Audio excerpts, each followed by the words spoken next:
Bonsoir tout le monde, bienvenue à cette réunion du 10. Good evening, everyone, and welcome to this meeting of December 10th. No, I'm sorry, no, Santa Claus would be on his way if we're December, and I've been a good boy all year, so no, it's November 10th. So the city of Dieppe recognizes that the land on which it operates is part of the ancestral, traditional, and unceded territory of the Mi'kmaq. Dear colleagues, let's have the serenity to accept the things we cannot change, the courage to change the things we can, and the wisdom to know the difference. Once again, good evening. Welcome to everyone. Which brings us to confirmation of quorum. Yes, we have two members are online, two councillors are online, but everybody else is here. We have quorum. Perfect. Are there any conflicts of interest? Nothing to declare? Thank you. So let's continue on then with the adoption of the agenda. It's been moved by Councillor Turgeon-Roy, seconded by Councillor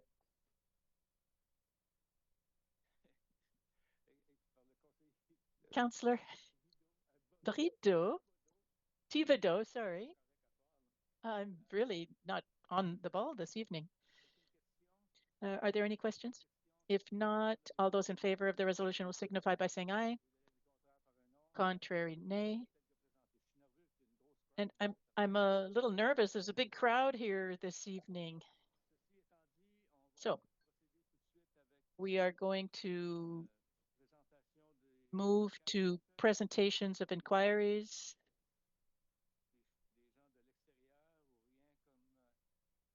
Is there anybody? Are there any inquiries? No, the first presentation is by the RCMP, and then we'll see later if there are any further comments.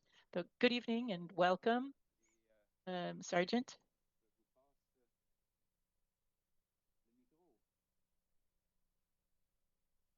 Et voilà. Bonsoir, Monsieur Bonsoir, bienvenue. Bonsoir, Good evening. Good evening, Your Worship. Good evening, councillors, staff, public. I'd like to follow up on the last meeting. Councillor Godbout, you had asked about Mathieu Martin School, if there had been any complaints about the traffic. Only 2 complaints were received since September 1st. One happened to be a collision between a school bus and a parked vehicle.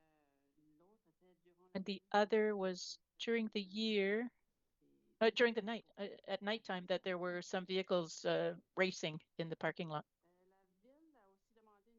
The city requested a speed analysis on Chemin Leblanc Road, and speeding was observed, which led to the creation of a file instructing patrol officers to enforce traffic violations in that area. The community policing group, community policing hosted 10 students during the Invite Our Youth to Work Day 2025, which exposed students to police work through officers sharing their experiences. They learned about patrol duties, GIS investigators, police dogs, and the RCMP aircraft pilots. And based on the feedback, the day was a success for all.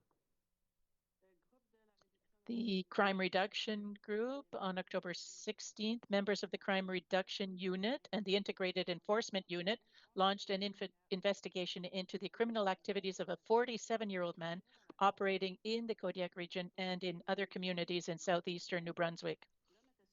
He was suspected of multiple thefts and violent incidents, including a break-in at a residence in Bass River. On October 17th, members spotted a suspicious pickup truck near Berry Mills in Moncton, which turned out to be stolen. They lost sight of it, but later found it unoccupied on Bonaccord Street. The vehicle was seized, and a search revealed several firearms, replicas, and ammunition. And on October 21st, the suspect was located at a residence on Pioneer Avenue in Moncton. A coordinated operation between the Kodiak RCMP and the New Brunswick Emergency Response Team led to his arrest. The individual was involved in a recent crime spree that generated numerous service calls. Thanks to the team's patience and dedication, the suspected was apprehended and his crime spree ended. He faces multiple charges and has been remanded in custody. On November 5th, the group also arrested an individual linked to a firearm discharge incident in Moncton.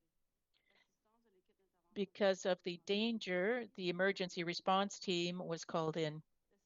On November 6th, they located a stolen car on a downtown Moncton street. Although they couldn't stop it immediately, the same car was later found and apprehended in a business parking lot on Paul Street in Dieppe. Both the driver and the passenger were arrested. The operation led to the seizure of narcotics, including fentanyl and a crossbow. Both individuals remain in custody pending a bail hearing. On November 7th, a CRU officer on his day off observed suspicious activity involving a car parked at a business on Paul Street in Dieppe. The car had been reported stolen on October 10th from a residence on Canaan Street. The officer's proactive work led to the seizure of ammunition and several charges were laid.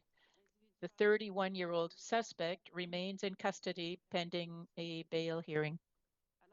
After returning from an arrest by the Crime Reduction Unit, a member of the Integrated Enforcement Unit saw a man exiting the north entrance of Champlain Mall in Dieppe.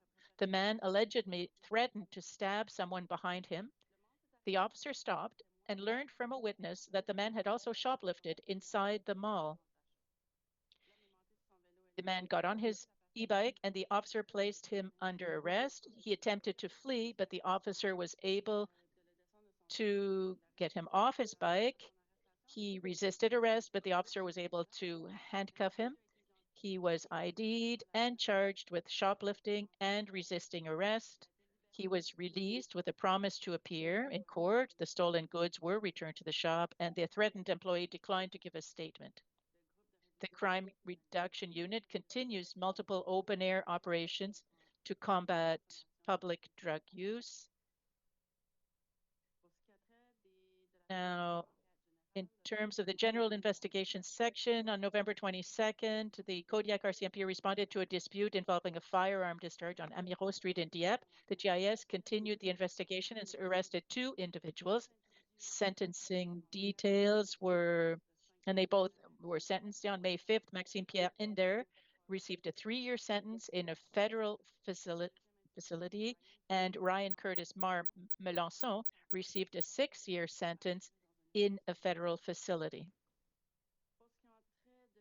Now, in terms of the patrol, a request for speed analysis near Chemin Leblanc. Oh, I'm repeating myself here. I'm sorry. On October 17th, the New-Brunswick Tactical Traffic Enforcement Unit was present in the region. As usual, we collaborated in a one-day blitz traffic enforcement operation, along with inspectors from commercial vehicle law enforcement from the New Brunswick Department of Justice and Public Safety. A total of 35 vehicles were inspected, 12 were deemed unsafe, 16 required corrections. During the operation, 119 traffic violation tickets were issued, 20 vehicles were towed, and several other motor vehicle violations were noted. In October, 90 tickets were issued. The most frequent violation was expired registration, followed by speeding over 25 kilometers per hour, but under 50 kilometers per hour. During the month of October, a total of 10 cases of impaired driving were reported, 41 vehicle collisions and 8 collisions causing injuries were reported. Thank you. That's it for me this evening. Thank you for your presentation. Are there any questions or comments from councillors?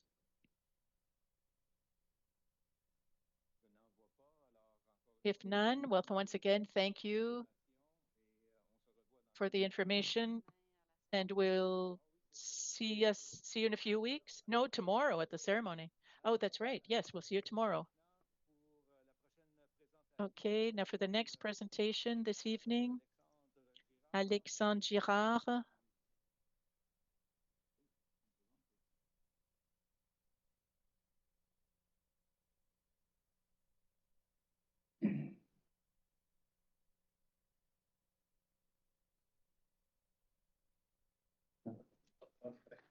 OK. Alors, M. Girard qui va nous Mr. présenter Girard is going to give us a presentation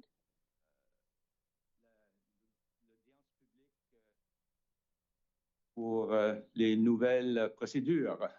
to open the public hearing on the new procedures. Thank you, Your Worship, councillors. I'm here this evening to give you a presentation on the amendments to the zoning bylaw and to the municipal development plan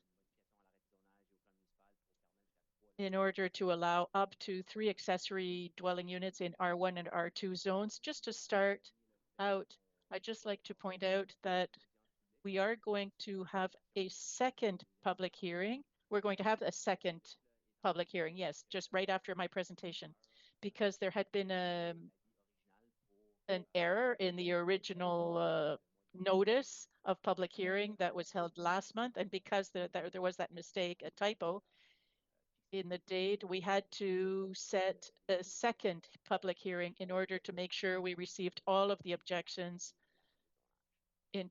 objections to these amendments to the municipal development plan and the zoning bylaw. Now we're going to talk about the timeline once again. The timeline, the key dates of this gentle densification project. We're going to talk to you about the public consultations that were held, the current regulations that are current in Dieppe, the approach, the existing approach and the conditions. So by this, we're talking about the approach being proposed with these amendments, as well as the regulations that are being proposed. And next steps.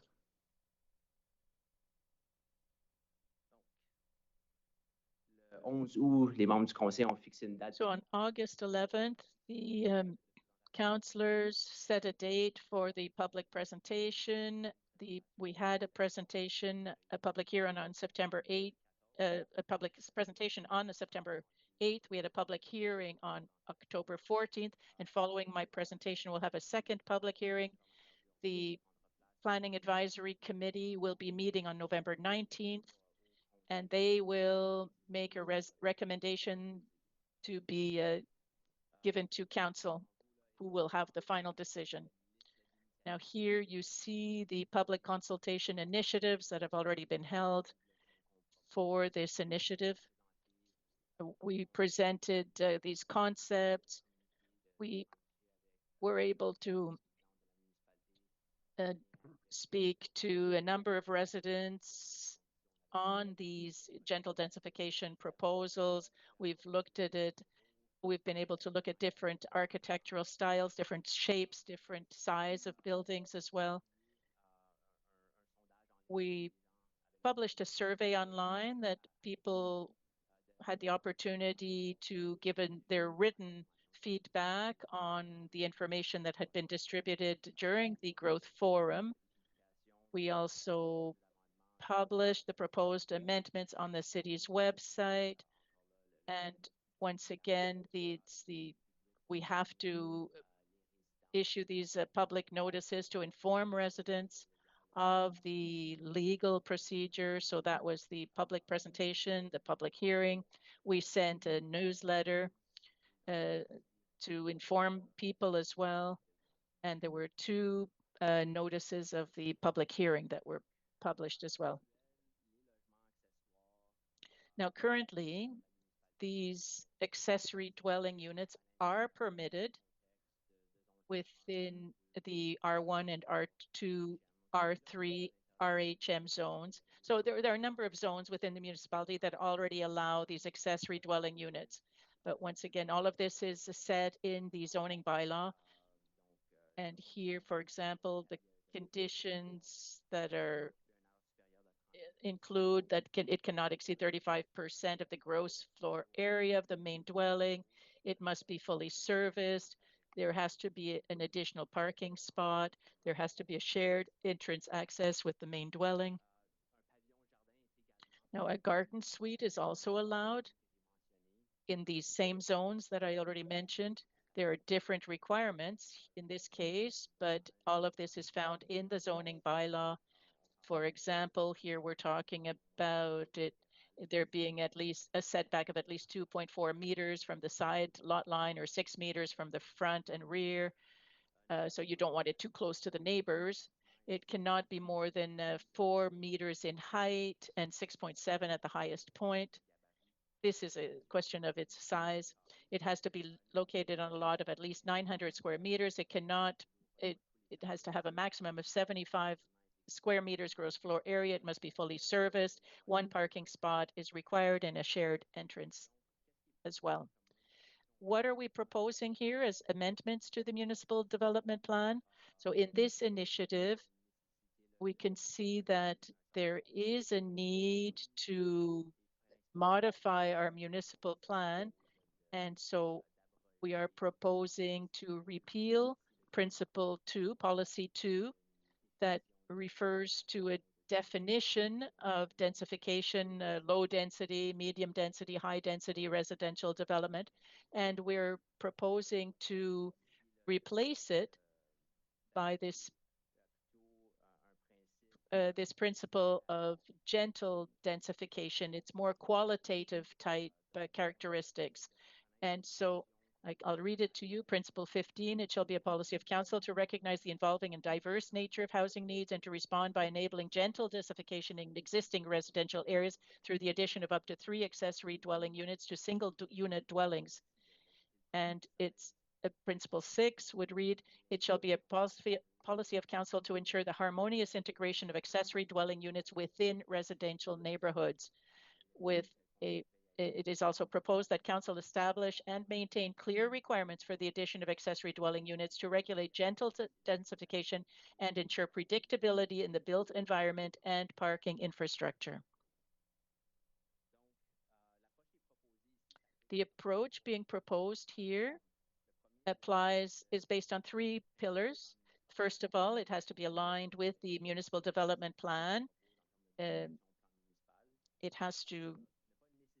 must not there have to be no major changes to the fundamental orientations. It must be consistent with the current plan, and it has to respect guiding principles while addressing issues and objectives on a signed agreement. And by this agreement, I mean the agreement with the Canadian Mortgage and Housing Corporation. And the preservation of the existing built environment. This is the approach that was put forth in this proposal, not just to allow for dwelling units, but we want to increase density without major transformation of the established urban fabric in low density residential areas. And we want to ensure new housing integrates harmoniously into the built environment.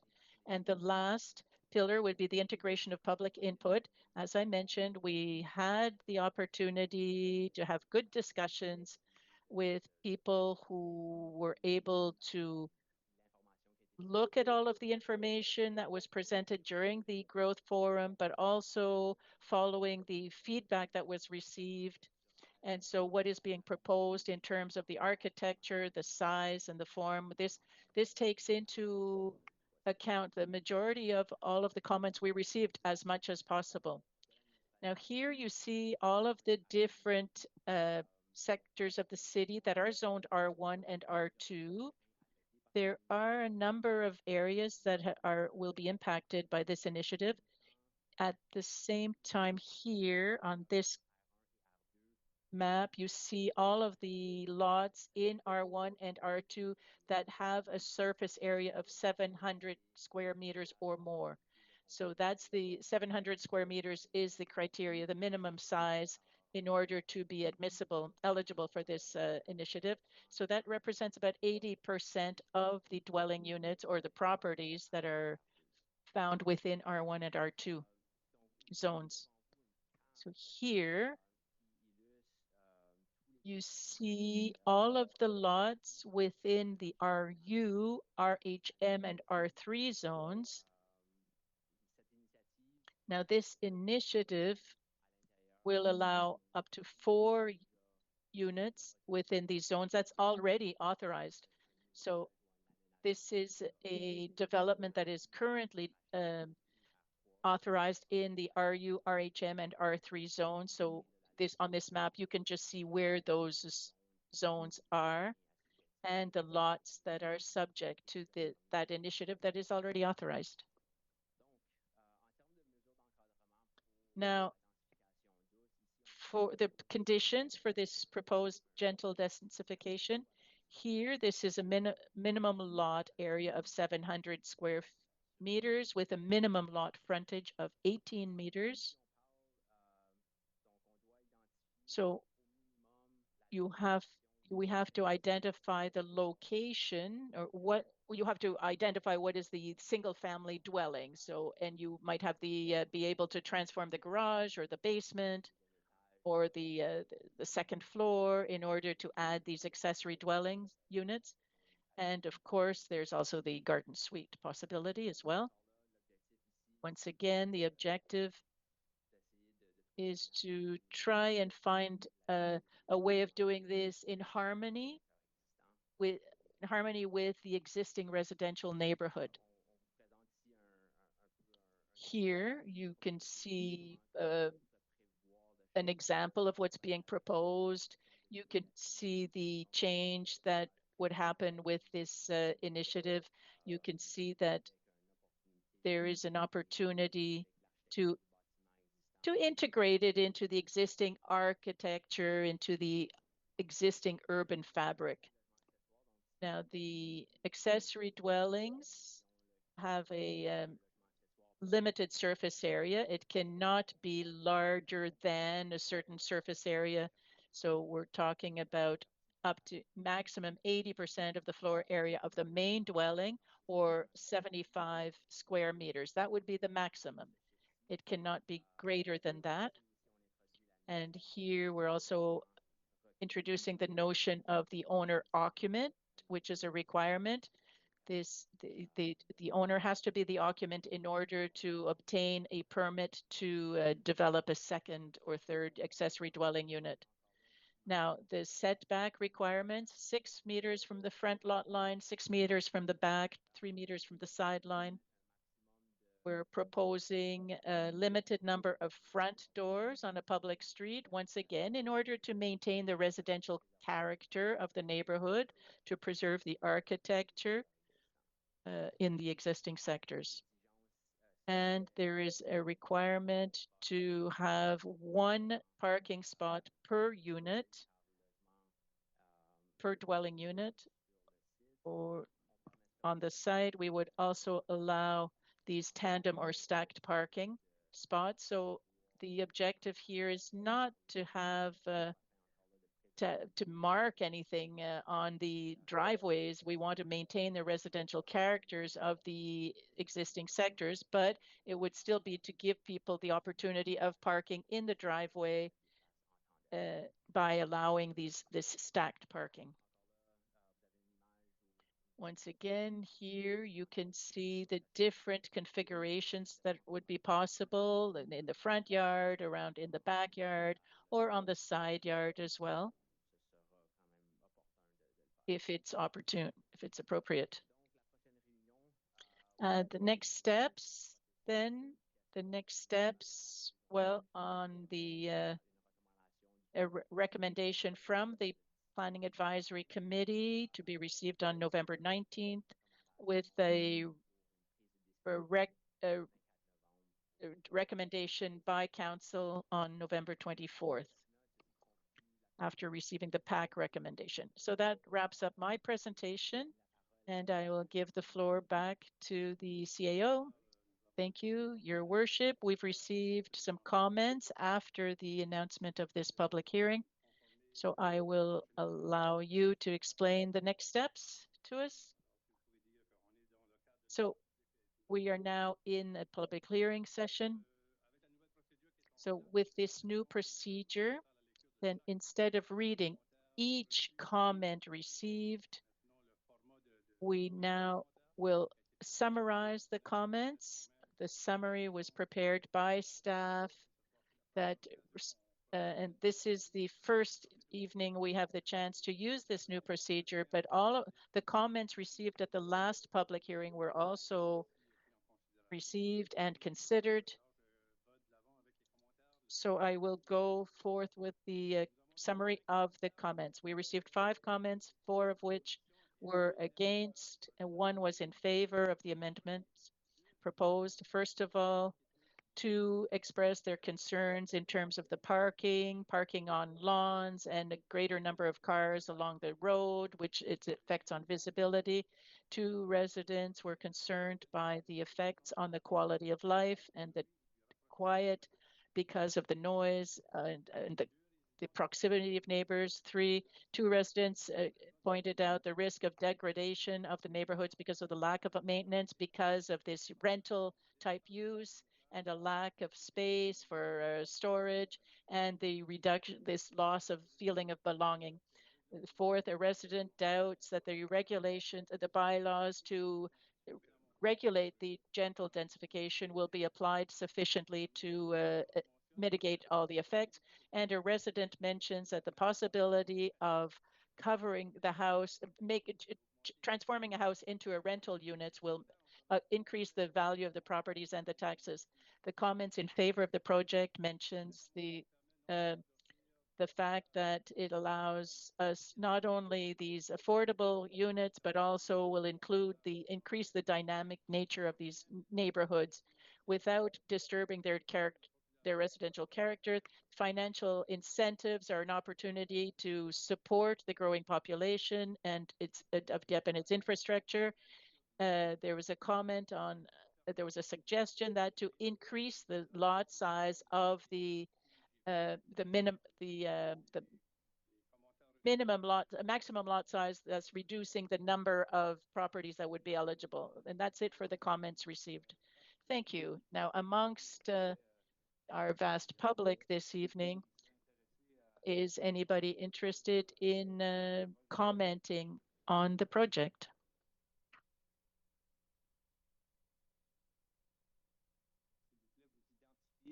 Please identify yourself. Good evening, Your Worship. Jacques Leblanc, resident of Dieppe. Mr. Leblanc. First of all, thank you. Thank you to the city for all of this great work, all of the consultations that you had on this bylaw, and it was much greater than the minimum set for consultation, so it's appreciated. Now I have a question on the pamphlet that was left at the entrance here. And the objective, of course, is to answer the questions that were asked and to give clarifications. But there was a question on Airbnbs on the last page, and that drew my attention. It says that without regulation, these units created by the initiative could be rented, could become short-term rentals like Airbnb, but the regulation of this use is possible. And that's where I'd like to have some more details, if you will. Thank you. Yes, thank you, Your Worship. I will answer, and then Ms. Luce, if you have anything to add, please do. Yes, we can regulate it through a bylaw, that whole activity. How? Well, we haven't developed how yet, but it was validated that a municipality can implement a system in order to regulate that activity. Yes.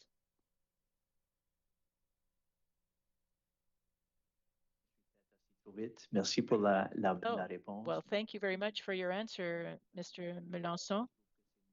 So I think that's great news, and I would encourage the city to get on it quickly, within the next few months even, because, well, that might be challenging, but I think that the city needs to do that, and if it can serve as an example for other municipalities, well, all the better.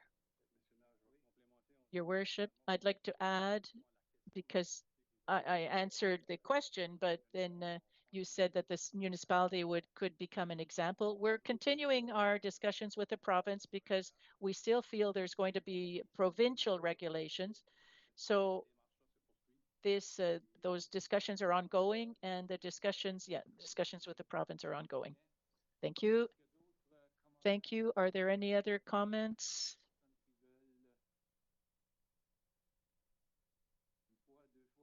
Going once, going twice, going 3 times, 4 times? No? No takers? Are there any councillors who would like to speak out on this?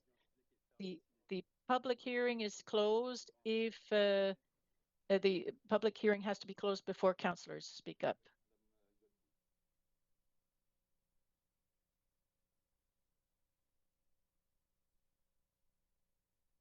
Je pense que j'ai frappé tous les téléphones de ceux ici. Non? Voilà. Si, je prendrai pas beaucoup de Thank you. I won't take a lot of time, but as we go forward with this, there are questions that come to mind, and not about the details of the work that's been done. I congratulate the city planners for the exceptional work that they did in presenting this project. They're trying to limit the impacts of gentle densification, and so it's clear that there was a big effort that was made. My question is, if we think a couple years from now, when I think of the zones affected, there are zones that are not yet developed.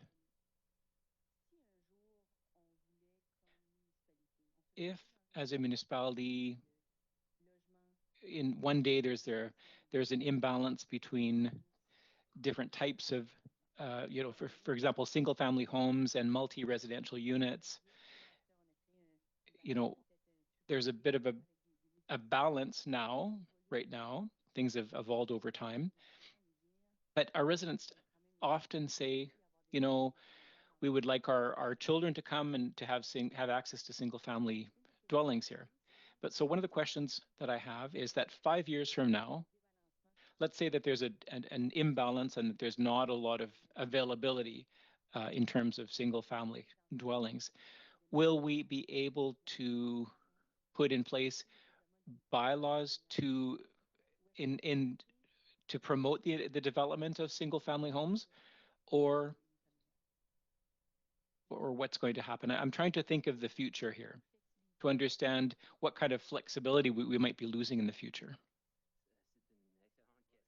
That's an excellent question.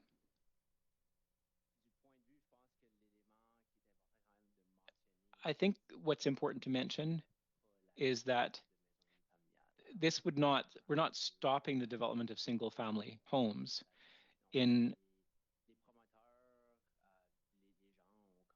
So developers and people still have the option of developing a single-family home. That's still permitted. Now, in terms of the balance, that's a more complex question, because balance is often determined by different socioeconomic factors. So in the 2000s and even before that, the single-family dwelling, as I've said many times in my presentations, when I was talking about our urban growth strategy, the single-family dwellings were predominant in Dieppe in the past, and this has been changing over the years. And then there's semi-detached housing, there's multifamily dwellings. So to come back to your question, do we have any mechanisms so that we could return just to single-family home dwellings? I think the municipal plan and the bylaw those are your documents. They're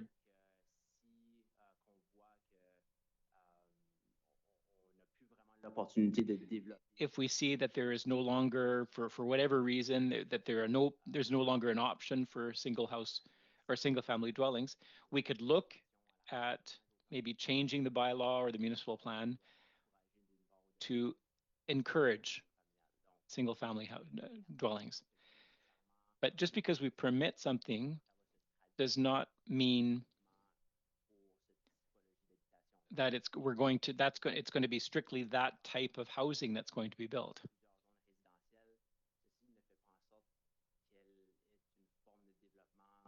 So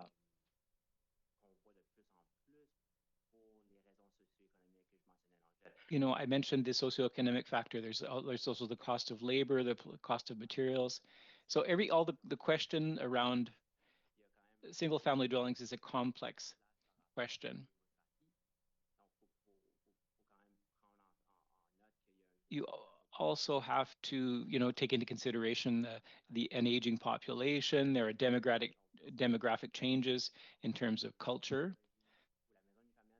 So single family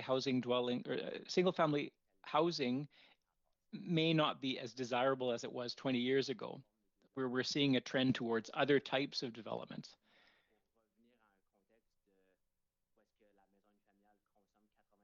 So, single family dwellings used to represent 80% of units, but it'd be very difficult to come back to that percentage for various reasons. But, to make a long story short, I think it's important to think that the municipal plan and the planning bylaw belong to the city. Those are city documents, and their objective is to present the vision, but it's not a static, they're not static documents. They evolve with new trends as new trends arise. So I hope that partly responds to your question. Yes, it does answer my question, and then thank you for the discussion. But what I'm bringing is, that we're really arguing strongly for gentle densification, and there's a logic behind it, but it comes with a cost as well that we can't ignore and that we shouldn't ignore. And we want residents to understand this. So for me, it's a trend that moves us away from single family dwellings. Reading this document, it's clear to me that we're encouraging something else. So we might have to look at incentives. We might have to implement other tools.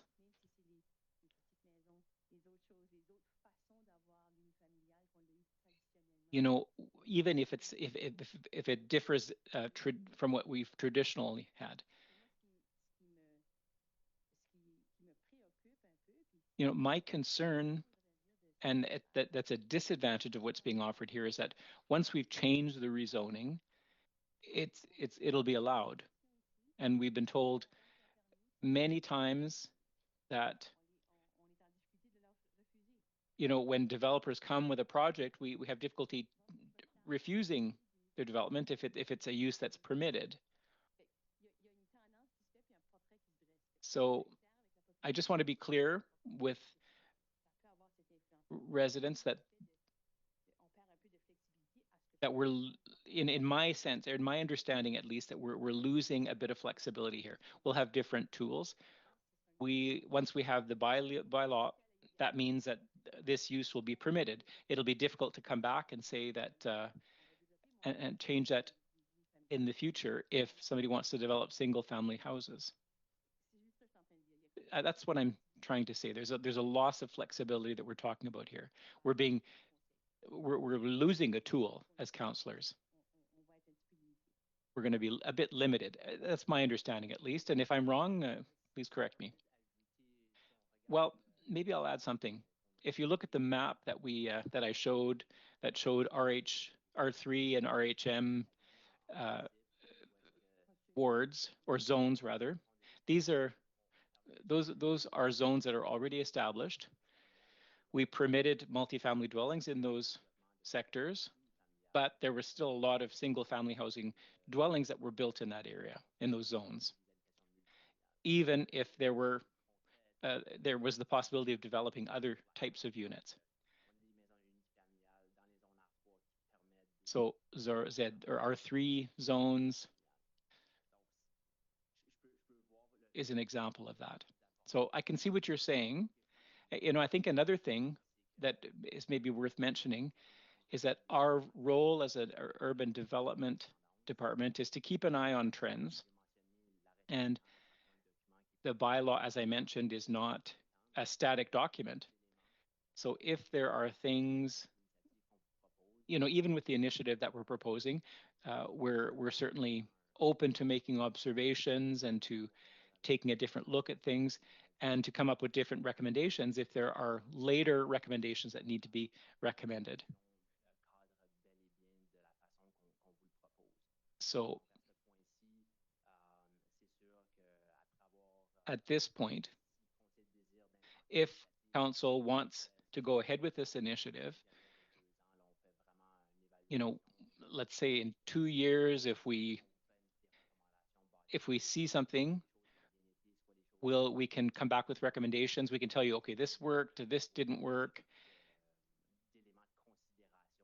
And we can take those factors into consideration in terms of what we're proposing. All right.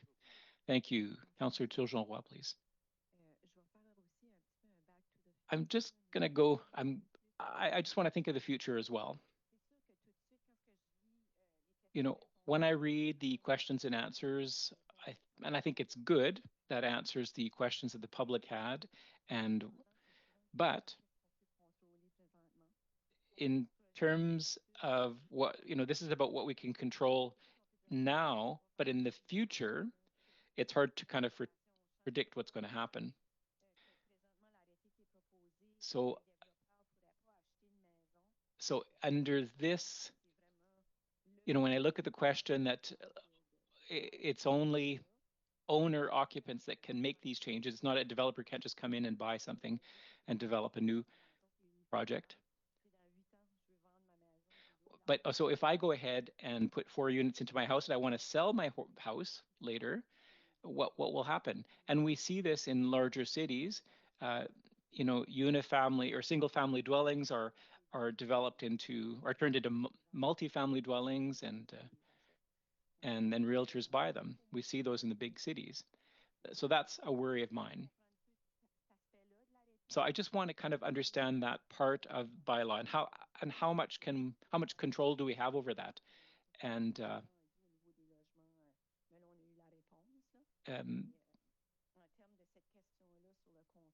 so in terms of control, so we're saying now that the bylaw doesn't permit it, but in 8 or 10 years, if we decide, and if I want to sell my house, I don't want to spend the rest of my life there, what happens?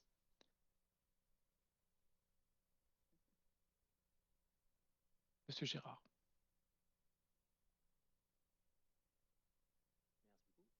Thank you. Thank you for the question. So what we're proposing as an initiative is to limit the permit to owner occupiers. Now, if this becomes an issue, if it becomes difficult for the city to control the sale of these properties in 8 or 10 years. Now, in what we're presenting to you, we're proposing the control that we have over the issuing of permits, but we can't control the long term, what happens in the long term. There are it's difficult to kind of monitor this long term.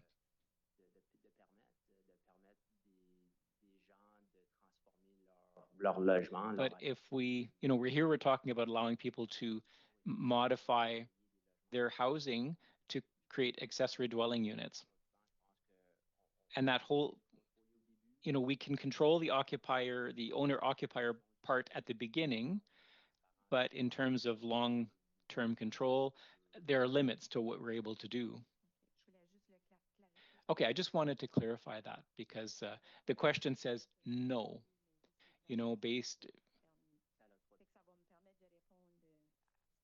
So the question said under the proposed initiative, only people who, etc. So I just wanted to be able to answer that question if somebody asks me. The question is really to understand, where are we going with that, and accessory dwelling units are already permitted in other zones. So owner occupants already have that option. So in our view, we haven't seen a negative trend, and I think that's important to note.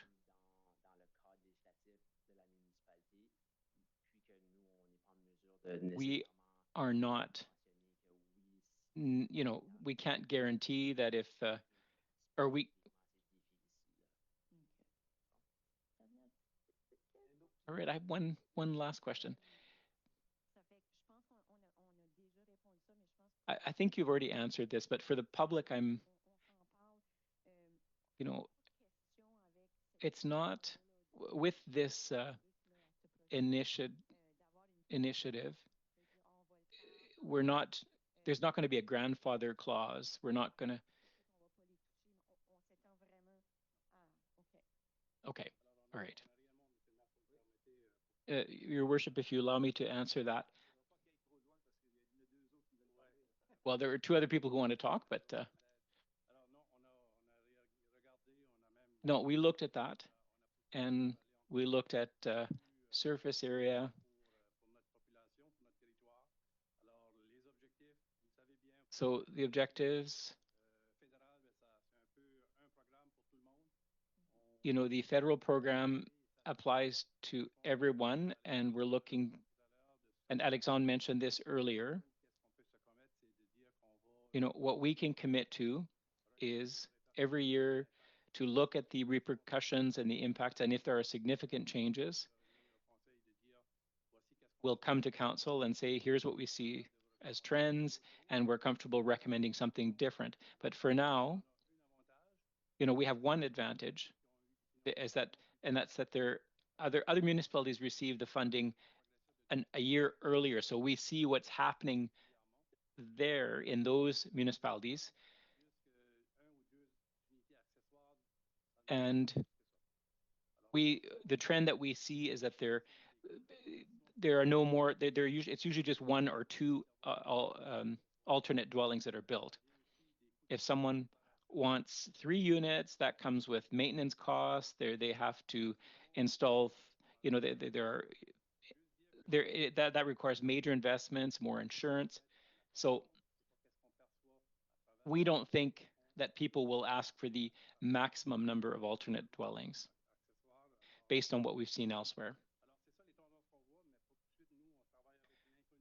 But for now, we're working a bit with the unknown. And when we talk about Airbnb and, there are 20 or 25 of those units in Dieppe, so there's no trend toward more units.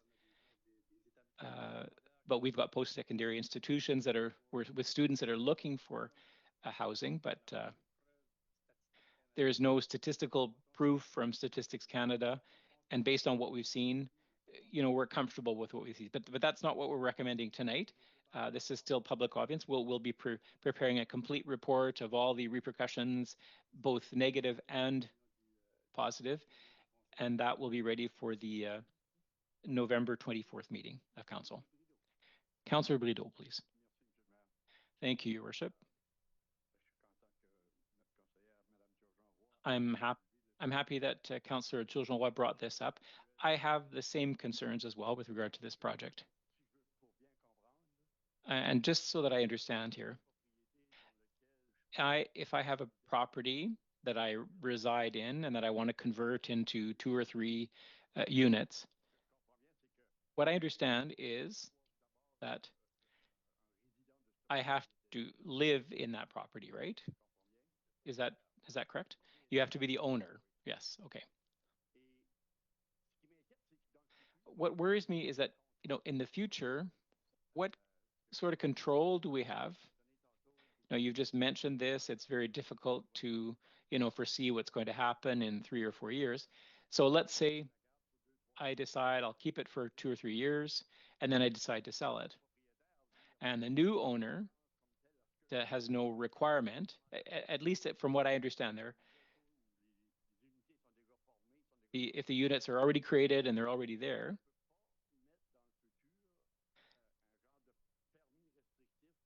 could we not come up with like a restrictive permit saying that only the owner, only the permanent owner, or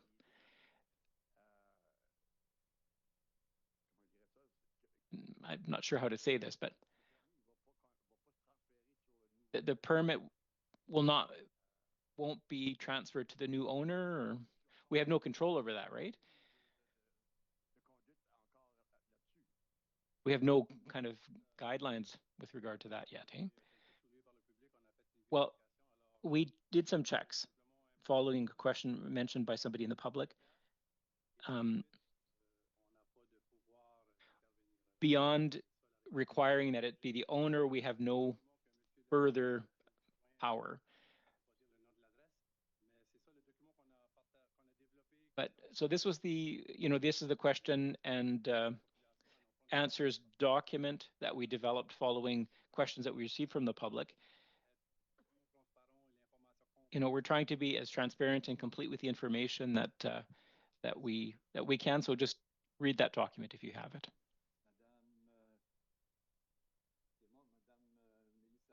Councillor Melissa, please.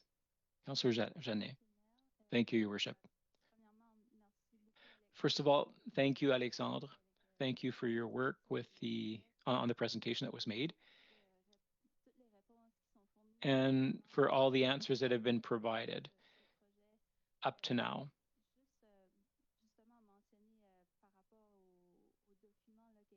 In terms of the document that was circulated on gentle desertification, and I'm referring to the questions and answers document, thank you for preparing that document. I think it helps the residents understand certain aspects. It's another way of looking at the information so that people can understand. And then if there are other questions that follow, that come after you read this document, it's important to produce this type of documentation so that the information is accessible to people. So thank you for doing that work. Thank you, Councillor Thibodeau. Thank you, Your Worship. Thank you for the work that you did answering all the questions and the concerns that people had. I think that was a very thorough job that you did. So I thank you.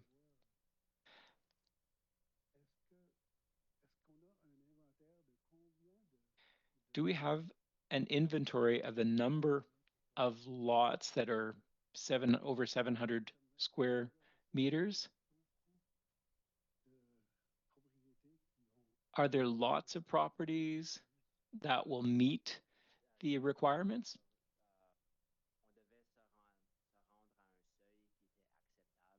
Well, we had to come up with a threshold that was acceptable for CHMC.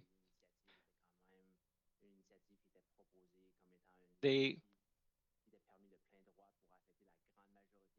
wanted the initiative to be available to the majority of residents. So we established 80%. So about 80% of the properties have at least 700 square meters. And we're talking about R1 and R2 zones. So 80% of all the lots in the R1 and R2 zones. Okay, thank you. That answers my question. Councillor Lanting, please. Thank you, Your Worship. I'm not going to repeat everything that's been said. I agree with what everybody shared, but thank you for the work. Thank you for the transparency. I just have questions. I just want to say that I share the concerns of our fellow citizens. There were about 60 plus letters that were read. Only 3 were in favor.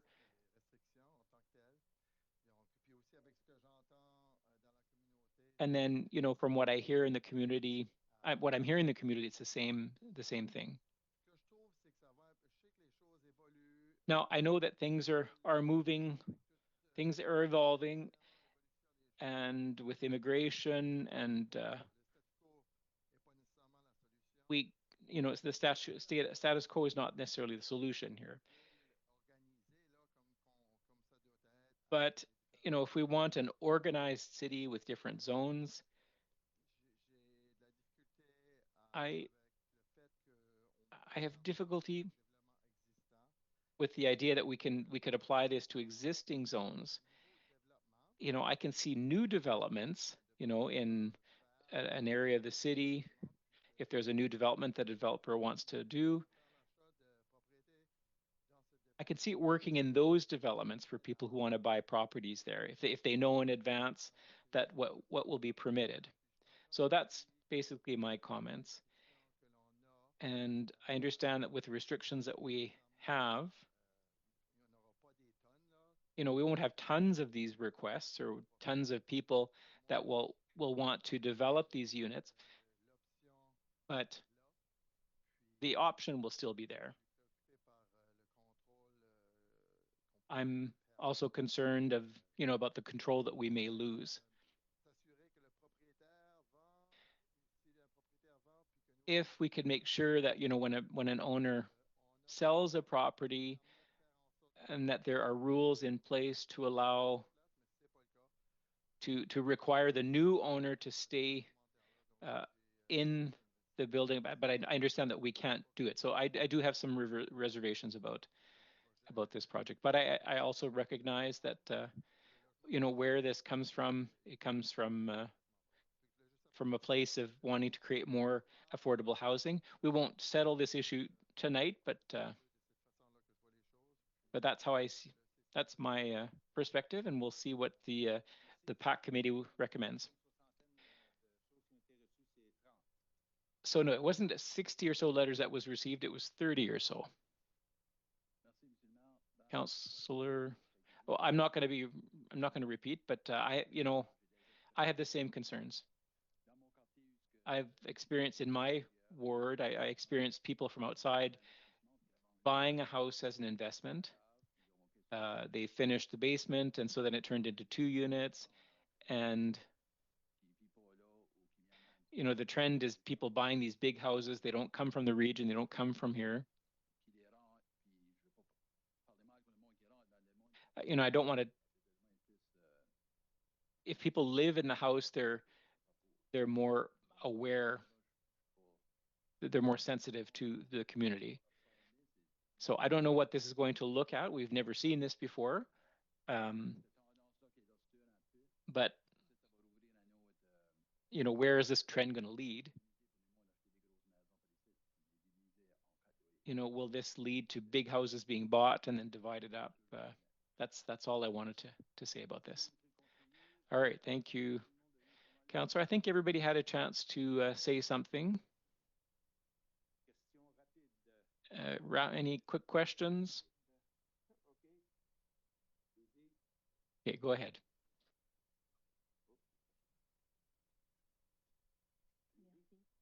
Parmi les façons qu'on pourrait mitiger. You know, one way that we could mitigate the uncertainty that we have in terms of the number of properties that could be changed, do we have the discretion to limit the type of permits that we would grant every year? Do we have that discretion? And you don't need to answer tonight, but that's a question that I had. You know, if, you know, we're looking at doing gentle gentrification, but since we're still uncertain about where this will lead, could we set kind of annual targets and then increase that over time? Do we have that discussion? Is that one of the tools that we have available to us as councillors? That's just a question that I have.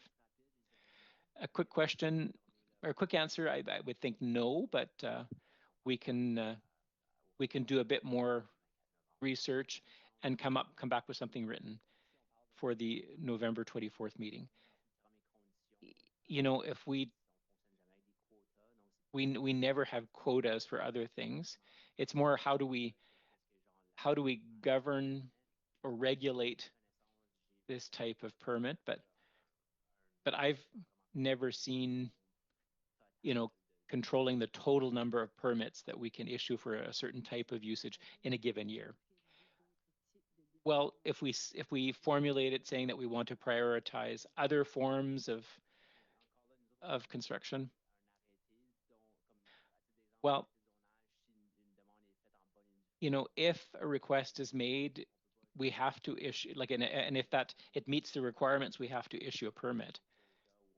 You know, we can't talk about a quota, or we can't say that we're just trying to promote a certain other type of development.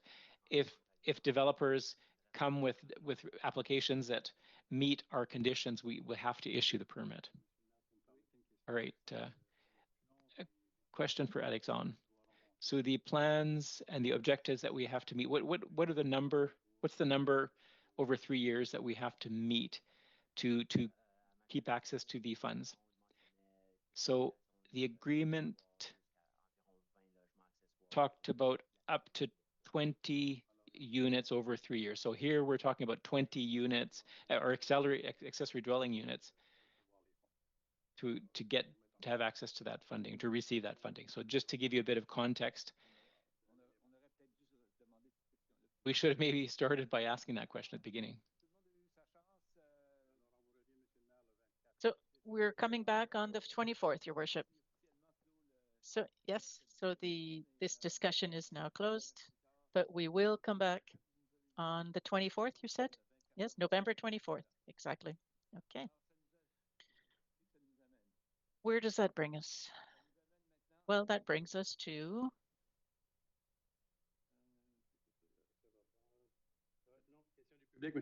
questions by members of the public.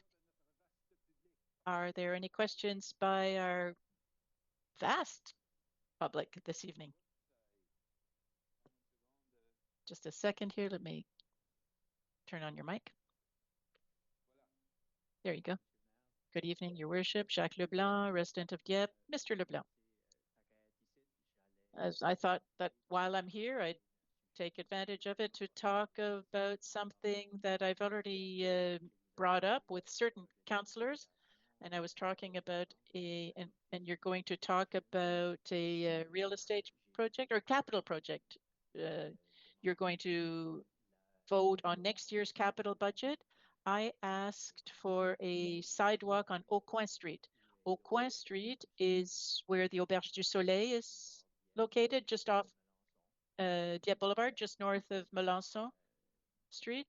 It's a fairly short road, and I think that street is due for a sidewalk. I can speak from experience. Both of my parents walk there.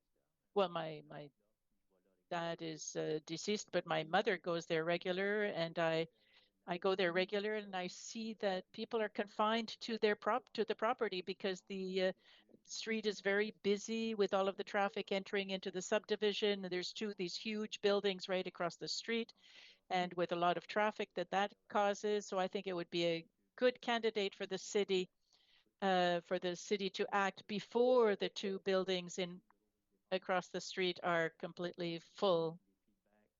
I don't think it would be a big expense. From what I heard, I don't think it's in next year's program, but I hope that perhaps somebody from council will put the suggestion forth before you approve the capital budget for next year. Thank you. It's noted, Your Worship.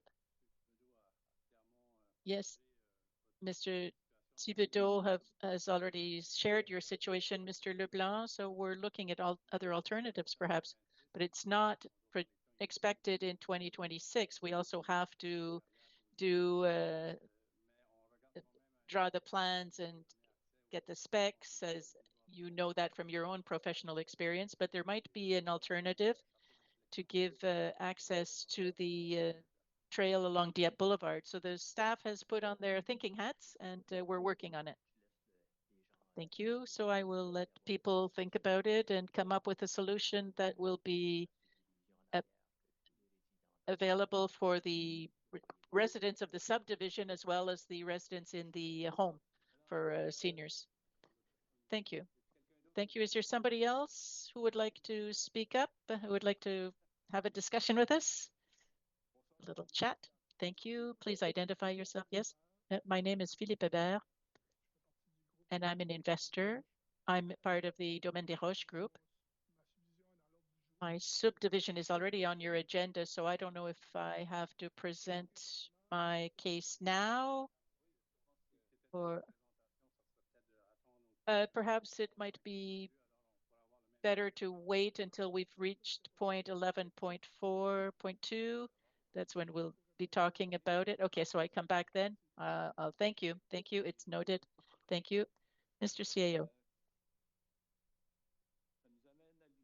Which brings us to 9.1.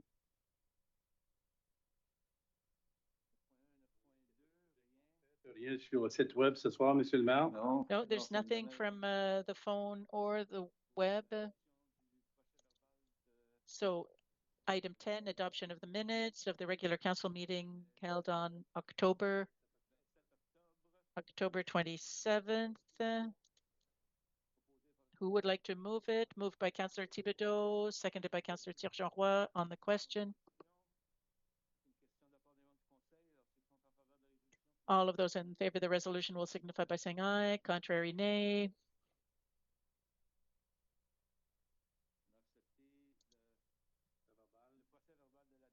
So the minutes of the last council meeting have been adopted, which brings us to number 11, motions from administration. 11.1.1.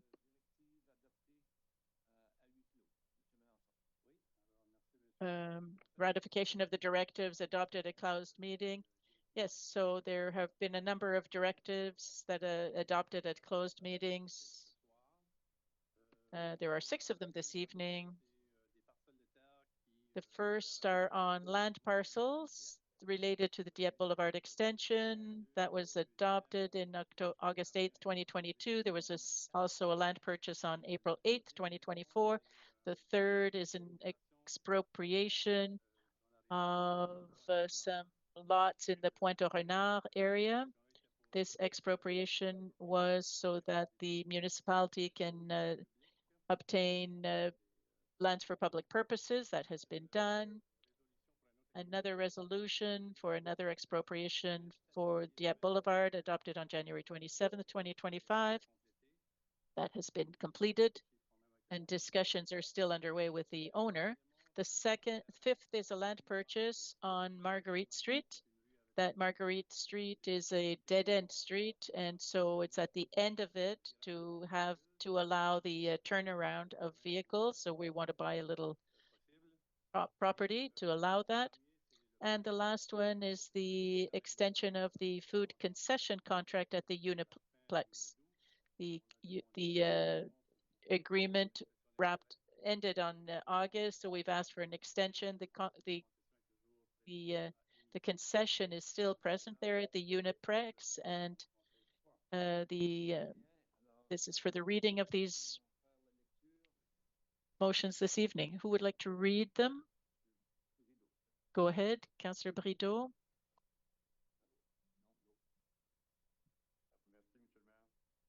Thank you, Your Worship. So Council ratified the directives adopted at closed meetings of Council concerning the following topics.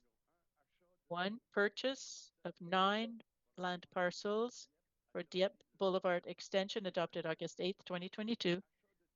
Land purchase Dieppe Boulevard adopted April 8, 2024. Expropriation EIDs 946673, 946731, 924324, and 704-25202 Pointe-au-Renard Street, adopted May 13, 2024. Expropriation, Dieppe Boulevard. I'll start again. Expropriation on Dieppe Boulevard, adopted January 27, 2025. Land purchase, PIDs 700-12745 and 704-44450 portions on Marguerite Street, adopted on February 10th, 2025. And lastly, the extension of the food concession contract at the Uniplex, adopted on August 11th, 2025. And I so move, Your Worship. Thank you. It's been moved by Councillor Jeannin, seconded by Councillor Jeannin on the question. If there are none, all those in favor of the resolution will signify by saying aye. Contrary, nay. It's carried as presented. 11.2.1, Mr. Melanson. You saw that Sainte-Thérèse Street, the section between l'Acadie and Paul Street is completed. The project is completed. but there were a couple of unexpected items, some underground elements that weren't in the original plans and specs. So there were additional costs at the corner of Paul and Thérèse Street, and we had to do the curbs and put some fencing along the trail. We had to restore some of the driveways, which required a little more supervision by our engineers. So this is for a cost of $60,000 for Beale and Inch construction, a $30,000 amount for Englobe for the supervision, and a transfer of $125,000 that includes all of these elements. And this is for your approval. Thank you. Who would like to read the resolution? Councillor Thibodeau.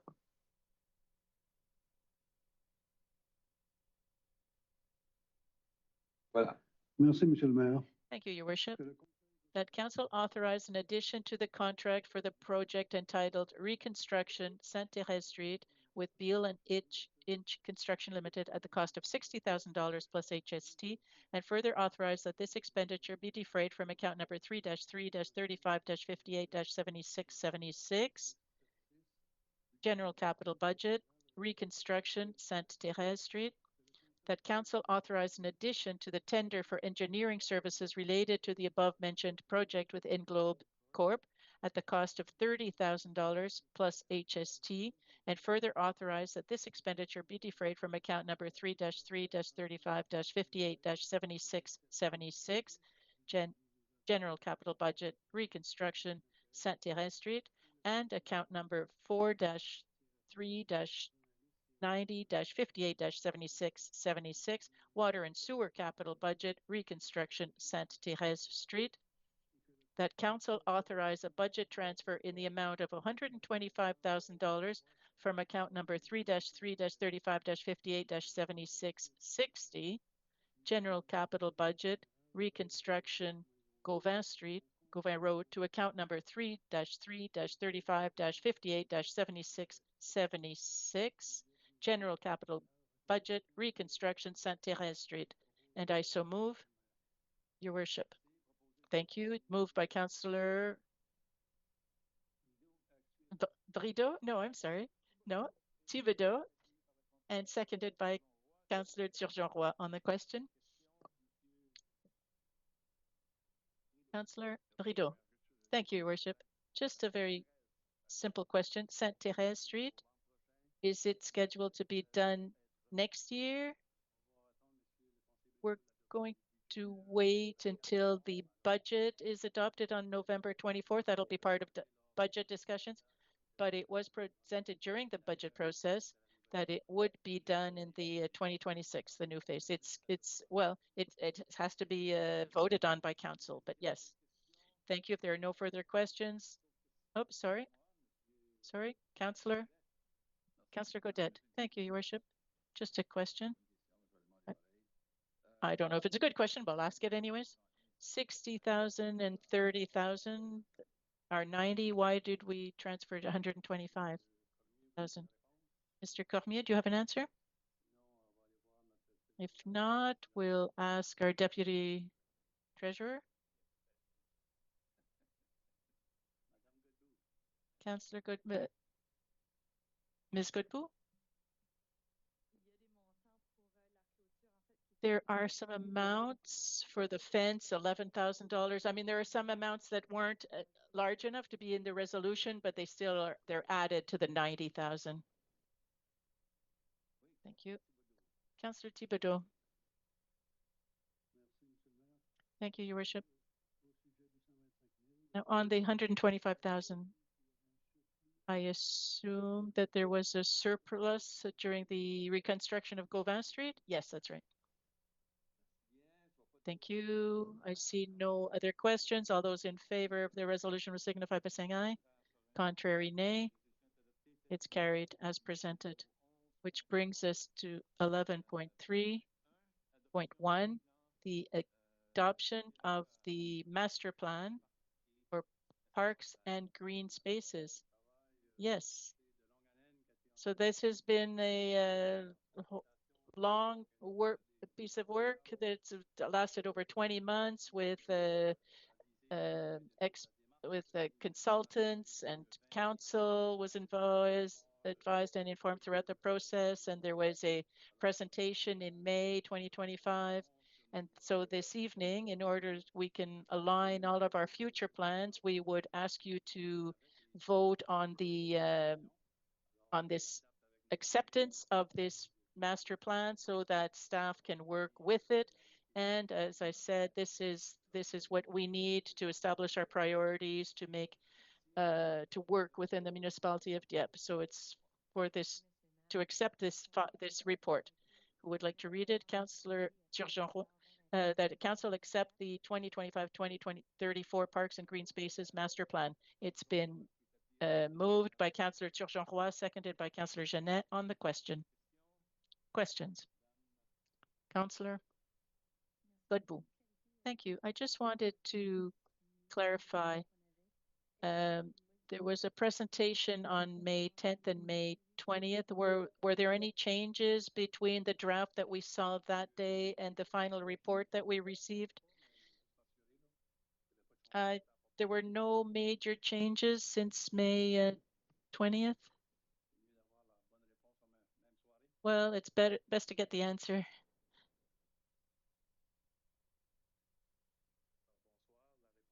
Good evening.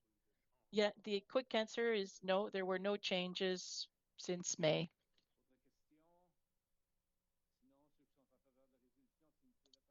All of those in favor will signify by saying aye, contrary, nay, carried as presented. So 11.4, planning and development, 11.4.1, PAC recommendation.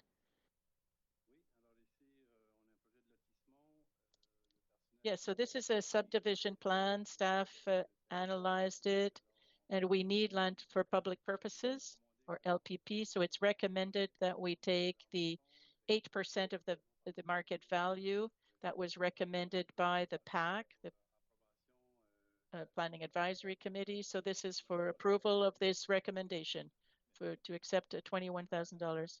Councillor Jeannet. That council accept the Planning Advisory Committee's recommendation relating to the acceptance of the Broadway Place subdivision amending tentative plan, and further accept that the developer pay the sum of $21,600 in lieu of land for public purposes, which represents 8% of the market value of said subdivision land. And I so move. Moved by Councillor Jeannet, seconded by Councillor Brideau on the question.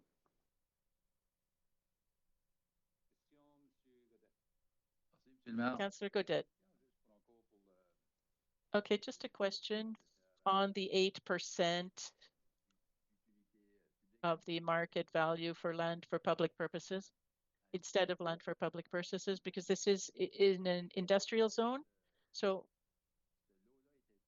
this property here, this lot, does it belong? Is it Expansion Dieppe that sold this lot, or do they own it? No, from memory, it's privately owned and purchased by another private entity. Okay, I just wanted to compare. I know that we had an appraisal. If it had been our property, well, or if it had been Expansion Dieppe's property, well, the value would have been the same then per square foot. Well, the experience of the appraisal is the same for the different firms, and there are several of them. We think that the value of the appraisal is good. Mr. Girard might have something to add. Mr. Girard, Alexandre?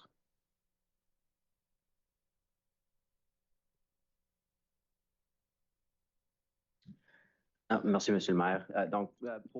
Thank you, Your Worship. What happens is that there is a lot that is created that is the smallest of the lots on this subdivision plan. So the largest plan is the smallest part is what we call a remnant lot. So the appraisal, the value of 8% is not just on we don't just appraise the remnant, but it's on the lot 26-2. So the $21,000 represents 8% of the market value of lot 26-2. Well, yeah, but I know that expansion Dieppe has quite a bit of property in the industrial park, and I was just wondering what the formula was. But how many square foot? How much is it sold a square foot? That was my question. Is it comparable?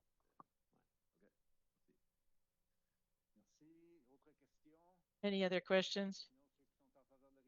If not, and all those in favor of the resolution will signify by saying aye. Contrary, nay.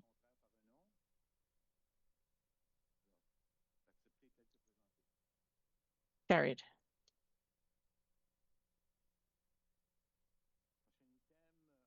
Next, 11.4.2, the tentative plan for Desroches Estates subdivision. Yes, there's something different in this file. The developer or his team are here. So I'm going to summarize, Your Worship, and then we will allow them to take the floor.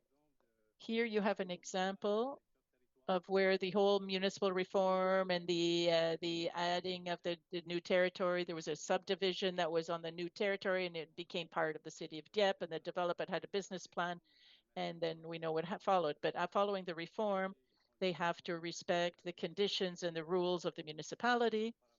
And before it was through the Regional Service Commission, the RSC, Region 7. So in this case, we apply the element of land for public purposes, as you just saw in this last item. So this is the practice that we've had in place. The developer did not agree with this approach, but we have to recommend what the parks master plan imposes upon us. It's still up to you to think about it or determine there might be other alternatives. So here you have a subdivision plan that asks us to consider land for public purposes. After discussion with the developer, we have an alternative proposal in that having a smaller space, but the balance would be paid in cash in lieu, and that would allow him to prepare to execute his plan, his development plan based on his business plan, and that this is part of the condition. So that is just a very quick summarize. The developer is here. He can share his comments, but we want to respect the rules that are in place, and then you will have the opportunity to ask your questions of staff and Mr. Hébert, who is going to introduce himself in a second. Mr. Hébert, your full name, please.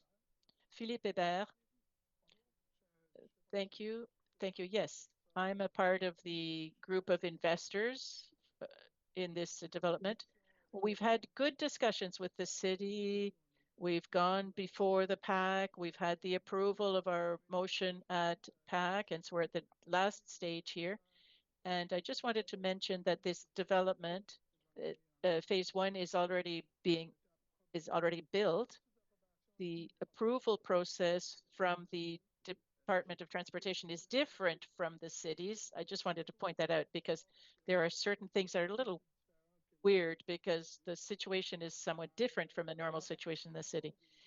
We have usually in rural areas, you still need an approval of the Department of Transportation for the roads, not just for the development. Initially, those in 2023, when we started the work, we had the approval of the City of Dieppe and the Department of Transportation for our project, but there were no conditions, there were no 10% or anything like that. With the City of Dieppe, it's possible to register the development before the work is finished, but with the DTI, it's not possible. The work has to be completed before we register it. So we completed the work within a year's time, but we got our approval for so our permit came into effect on September 1st, 2023. So it expired in 2024. The work was not yet done, but with the Department of Transportation, there is no date. We've already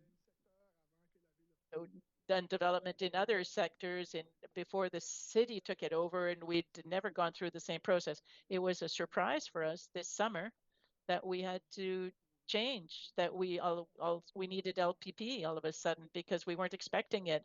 We thought that it was just a reapplication. So we conducted a study of all of the parks here in Dieppe in terms of surface area, and the surface area that we are proposing is 4,000 square meters. All of the parks in Dieppe currently in all developments are smaller than that, a lot smaller than that on average. There are only 2 parks currently that are larger than 4,000 square meters. That one on La Voie, and another is a park that at the Rotary Park. So all of the parks in urban sectors, in urban residential neighborhoods, are smaller than what we're proposing here with the difference in cash and lieu. And when we talk about rural development here, the developers are trying to have subdivisions in these sectors. If you look at the 10%, well, we only have 28 lots on the whole development, whereas at the same 10% in a more urban setting would bring it down to 28. It would be 28 persons to have one LPP, but we have 7.4 times more density on the same lot size in an urban setting. So we only have 28 lots. So we think that one lot of 4,000 square meters would be more than sufficient to develop, which would be good for the development, but it would also be good for the neighboring areas because there are no parks anywhere. There are no parks in the neighborhood. There are no trails. So there's really no way to go from between the different sub-developments. But that's part of, that's part of the problems when you extend your zoning into a city. So we think that the 10% is a little excessive in terms of taking 4 of our lots, because initially we weren't supposed to give you any. We'll concede you 1, but especially the one that we decided that we would give to you would have, after some very good meetings with the city, we're giving you a lot that is an important one for us, but it's one that's adjacent to the Domaine Nature Street. So people in Domaine Nature will have access to this park if a park or LPP. And for us, since early September, the development phase 1 has been terminated, but we've been stopped. The work had been stopped. DTI did their final inspection. Everything was approved. We're just waiting a final decision from the committee to be able to register our development.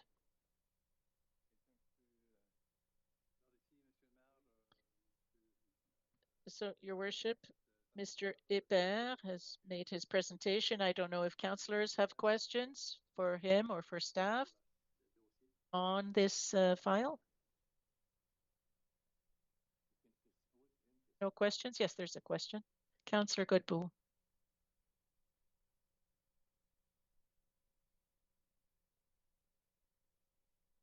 Merci, Monsieur le Maire. Thank you, Your Worship. When I look at this resolution here, if what the pact is, it divided the vote. Didn't they vote on 4 different items, or did they vote everything together? I looked at what was written by the PAC, and it seems to me that they separated it. They were in favor of some of the recommendations, but they weren't with one of them. So I just wanted to know what happened. And if I look at the resolution presented here to council, it seems to be all just one. Yes, so the report that was presented to the PAC, because there was the staff recommended one direction on a part of the LPP. So this was wanted to specify that. We note that the developer wanted to respect the zoning, the subdivision bylaw, but from staff's point of view, the staff recommendation was the 10%. So in the resolution before you, there is the name of the street that comes up, but the land for public purposes is being presented to you based on staff recommendation to take the 10%. But if council desired to go in the direction of accepting the developer's proposal as presented, that would still respect the subdivision bylaw. It's just that the proposal is not consistent with the master plan on parks and green spaces that was current. And if I understand, the PAC's recommendation was to accept the developer's request. Yes, that would leave 4,000 square meters and then paying the rest in money. And so the resolution that we're looking at would be to not accept the PAC's decision. Well, if council wants to change it, we do have a version of that. It's up to you. Thank you. That does help.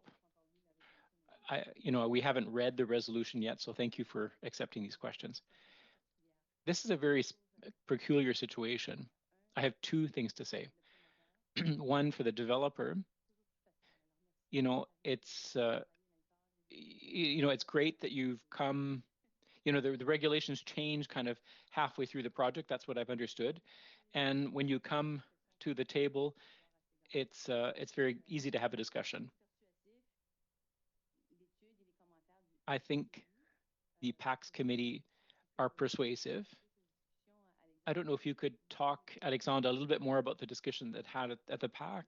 Was there a lot of discussion? Was it unanimous? Was it unanimous or was it 4-3 or what happened at the PAC committee?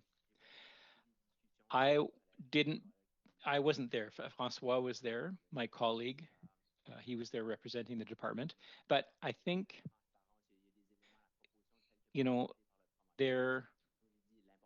the developer's proposal, the important is that they respect the bylaw. The PAC's committee is, there were different considerations that were taken into play. Staff saw an opportunity to go get more land and to meet the master plan. But I don't think there was a lot of controversy. I think they just understood that the proposal as presented seemed to agree with the bylaw. Okay, well, I have two more things that I want to say. So in page 131 of the document that you presented, there are two comments. So there was a staff recommendation. The staff said that the location was adequate. It's at the extremity of the property, but so what is the potential population of that area? What's the environment, or what are we looking at? I'm looking at potential users of this park or this land for public purposes. That's a good question. The development piece, there's not a lot of population density in that area. So maybe we're looking at maybe 50 lots if I have to give a figure, but the distances are greater as well. Okay, a last question then. Oh, go ahead.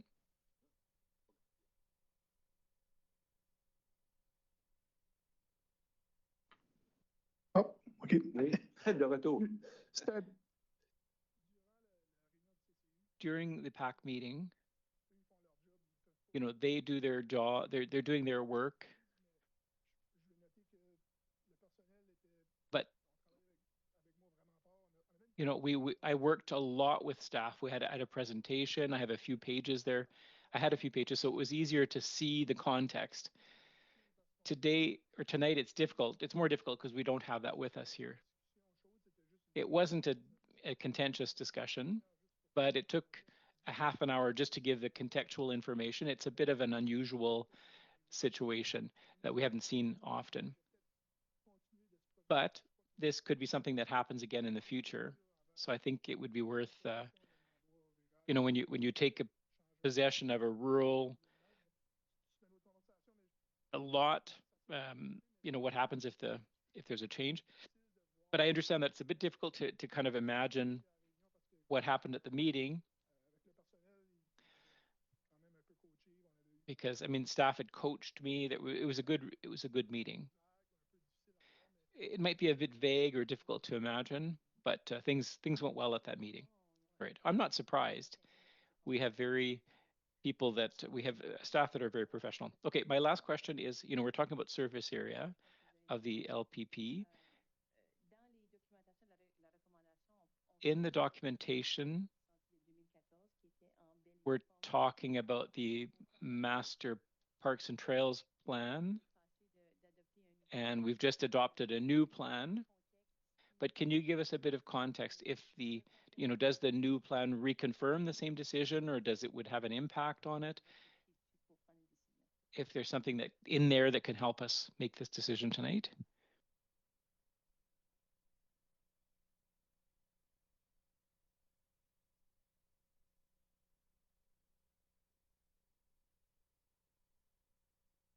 All right. Ma chaîne t'appelle Luc. Donc, pour répondre à votre question, je pense que Okay, to answer your question, I think the master plan reaffirms the 10,000 square meters in terms of the minimum surface area. Thank you. Councillor Gaudette has a question.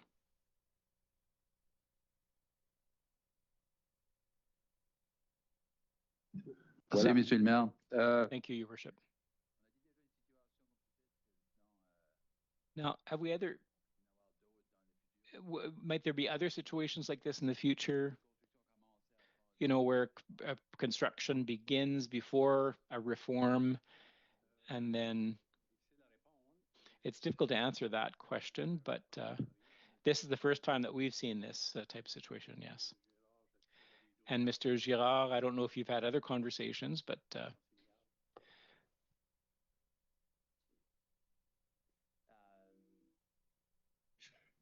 je dirais pas que c'est impossible. Ceci sera I wouldn't say it's impossible that this happens again, but I think,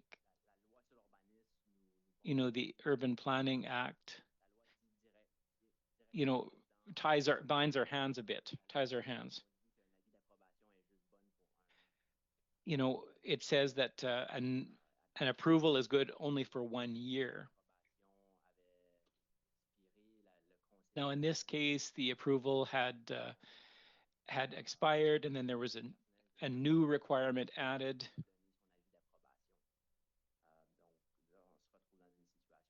So, I mean, and that's what led to this situation that we have here. The developer now has to at least meet the requirement of the bylaw. And the proposal does meet the requirement of the subdivision. It's not perfectly in line with the Parks and Trails master plan, though. So the 4,000 square meeting, there is a, we're going to get so we can go get the rest in terms of land, or we can get money in lieu. So we've got the 4,000 square meters, or I think it's 2.7%, and then the rest would be paid out at market value. So, and both able to comply, or to comply with the bylaw. we'd have a market value of $20,000 or so. All right, thank you. Councillor Lanting, please. Thank you, Your Worship. I'm sorry I missed the start of the meeting, and I'm going to have to I will have to abstain from voting because I'm in a conflict of interest here. All right.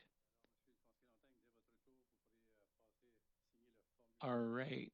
So when you get back, you'll need to sign a form. Yes, my apologies. I should have done that earlier, but I just realized this now.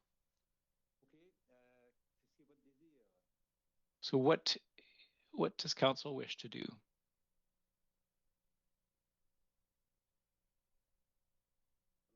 Monsieur le maire, ici, on a Your Worship, we have a resolution that reflects staff's recommendation,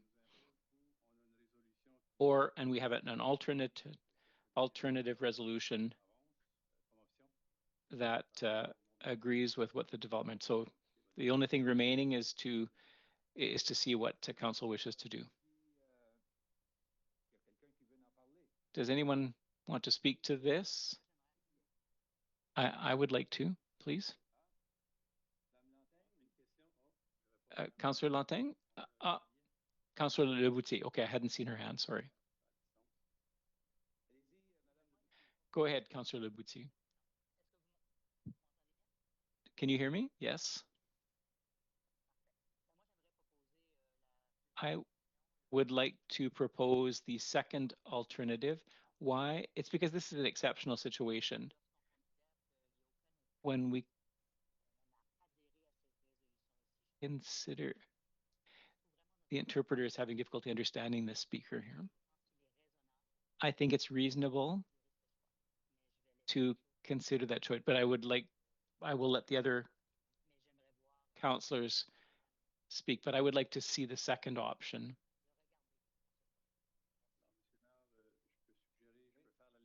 Well, if I can read the alternate resolution and then we can vote. That's one option.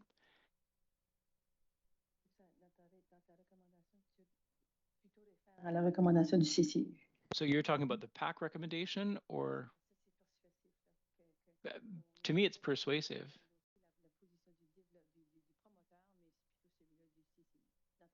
So it's important that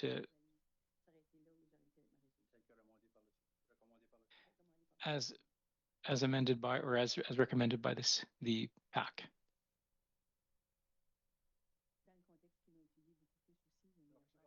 In this context.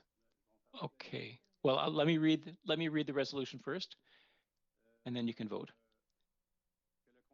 That council accepts the tentative plan des Roches Estates, Unit 1, Phases 1 and 2, which foresees a LPP of 4,000 square meters and the rest in money, and that it accepts the name of the street des Bâtisseurs as indicated on the map. And this was recommended by the PAC committee. I so move. Okay, moved by Councillor Godbout, seconded by Councillor Godette on the question. Seeing no questions, those in favor say aye. Against, nay. I think it's a yes. All right. Thank you. All right, that's done.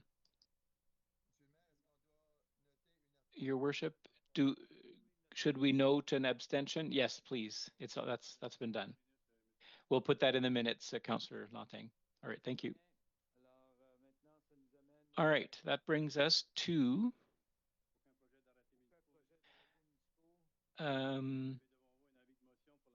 notice of motions, policy Z7. So the staff made a presentation on this at the committee's meeting. So this will be for future consideration. or at the next meeting. All right, that brings us to the adjournment. No, sorry, inquiries and announcements by members of council. All right, well, let's start with Councillor Gaudette, please.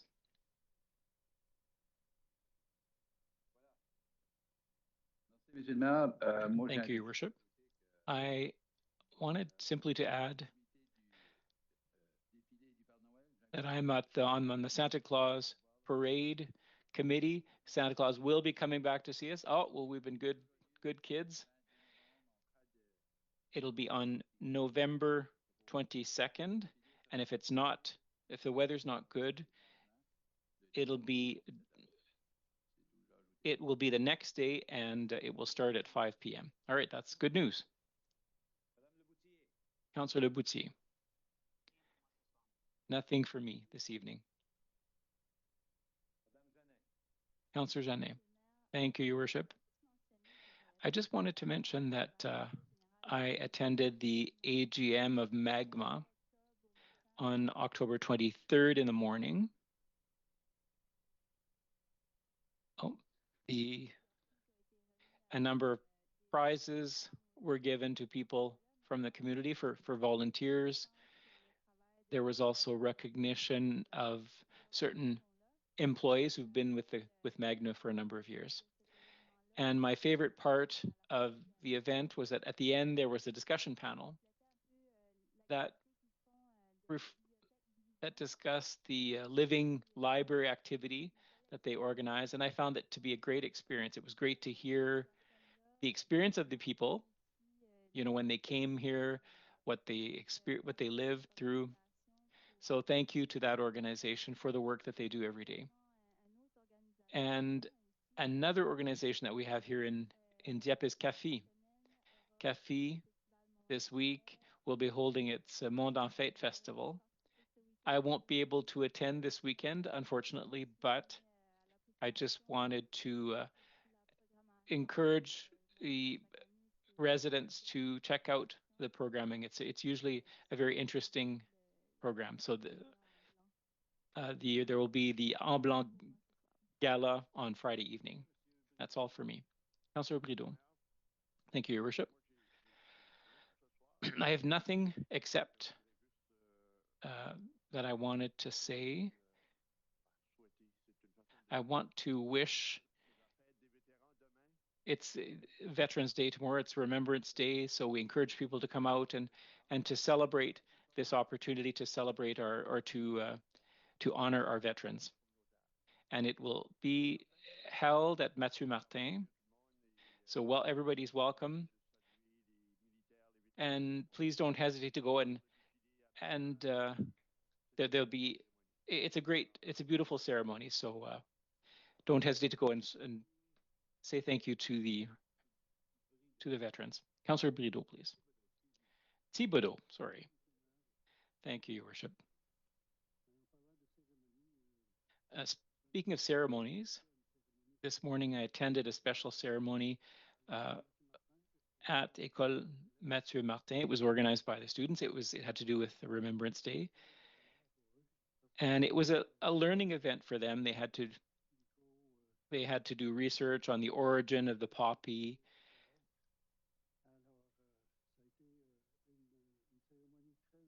And it was a very interesting ceremony. So I'd like to thank the school and the organizers of the event. I think it's good that students learn why we have Remembrance Day, why it's here, and that they recognize veterans for their sacrifices and the fact that they sacrificed for us. All right, Councillor Jean Roy. Thank you, Your Worship. 1 or 2 weeks ago, I had talked about the fact that many students